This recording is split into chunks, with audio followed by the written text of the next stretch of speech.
So that's his first candidate, and he offers a second candidate as well. This is what gets explicitly stated on page 69, and that's the simple claim that I exist. I am, I exist, I think he utters towards the end of page 69. And what he means by this is that I'm at the very least a thinking thing, the sort of entity that exists, and particularly since we already know that I'm thinking, that I'm a thinking thing that exists. So one thing I want to say about this claim before we go into more detail about it, Descartes isn't saying that he exists as a human with a physical body in human physical form. No, Descartes doesn't know what kind of thing he is yet. He's uncertain of the specifics, and he's definitely uncertain of whether he has a physical body or not, because he's rejected all those physical beliefs that he's had because he can't trust his senses. And the only evidence he has a physical human body comes via his five senses. But he does know that he exists in some form or other. And he ultimately concludes, what am I then? Well, I'm at least a thing that thinks. Why can he be certain that he exists? Well, he says explicitly in the section on page 69 that even if he winds up being convinced that there's no sky, no earth, no heavenly bodies, no world at all, well, does it follow that I too do not exist? Descartes says no. If I convinced myself of something, then I certainly existed. He thinks there's something special and important about him being able to convince himself of stuff that proves he has to exist. Here's the argument in a nutshell. Well, first off, I've convinced myself of something. I've convinced myself that there's no heaven, that there's no sky, that there's no bodies, no minds, no earth. Well, premise 2 says only things that exist can convince themselves of stuff. You can't be a nothing and go around convincing yourself of stuff. A whole can't convince things. A whole isn't a thing. It's not an entity.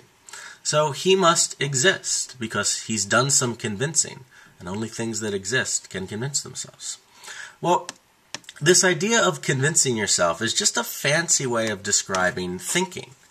Descartes is basically arguing, premise 1, I think. I've convinced myself of something. That's a very specific form of thinking, a very specific mental experience. Well, only things that exist can think. You can't be a nothing and think. You have to be something in order to think. We don't know exactly what you have to be, but you have to be in existence to think. So that proves that you exist. This is Descartes' really famous argument. I think, therefore I am. Or if you like Latin, cogito ergo sum. This is, if you've heard anything about Descartes, this would be the one thing that you've heard, this famous argument. Descartes says that the fact that he thinks proves, guarantees, that he has to exist. Very straightforward argument. Seems to make sense. He offers another argument, though, towards the bottom of that excerpt on page 69. He starts considering that evil demon again and wondering if there's an evil demon deceiving him. Maybe that can show that he doesn't exist. Maybe an evil demon can trick him, and maybe he doesn't really exist because the evil demons just tricked him into thinking he exists. Well, Descartes argues that even if the demon's doing that, that demon will never bring it about, that he's nothing, so long as Descartes thinks that he is something. This is the same exact argument that we gave for why it is we can be certain we think, just talking now about existence. So instead of saying it seems like I think, now we're going to say it seems like I exist. And now we try to doubt that claim. Maybe it's possible I'm being tricked into thinking I exist when I don't actually exist. Again, the same attempt to doubt, run it through the doubt test. Well, look at that sentence again. It suffers the same type of contradiction that our former argument about thinking suffered. How could I be tricked into anything if I don't exist?